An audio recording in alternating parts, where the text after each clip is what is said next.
ఇది వినిపిస్తే ఒళ్ళు గగురు పొడిచే కదా. శ్రీరాముని నామం హృదయంలో వాయుపుత్రుడైన హనుమంతుడు లంక గడప దాటిన క్షణం నుంచి భయమే లంకను కమ్మేసింది.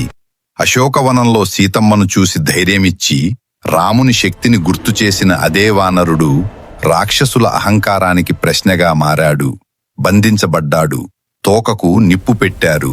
కాని అది సాధారణ అగ్ని కాదు, అది భక్తి జ్వాల, అది ధర్మాగ్ని. హనుమంతుడు ఒక్క అడుగు ముందుకేస్తే చాలు, లంక గోడలు కంపించాయి. అహంకారం కాలిపోవడం మొదలైంది. గల్లీ గల్లీకి నిప్పు అంటుకుంది. మహాప్రాసాదాలు బూడిదయ్యాయి. రాక్షసుల గర్వం భస్మమైంది. ఇది కేవలం లంక దహనం కాదు, ఇది అధర్మానికి ఇచ్చిన హెచ్చరిక.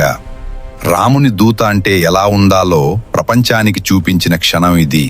శక్తి, భక్తి, ధైర్యం ఒకే రూపంగా మారితే అది హనుమంతుడే అని చాటి చెప్పిన ఘట్టం ఇది. ఇలాంటి మరిన్ని రోమాంచకమైన కథల కోసం మా ఛానల్ని సబ్స్క్రైబ్ చేయండి. వీడియోకి లైక్ కొట్టండి. మీ ఫ్రెండ్స్తో షేర్ చేయండి.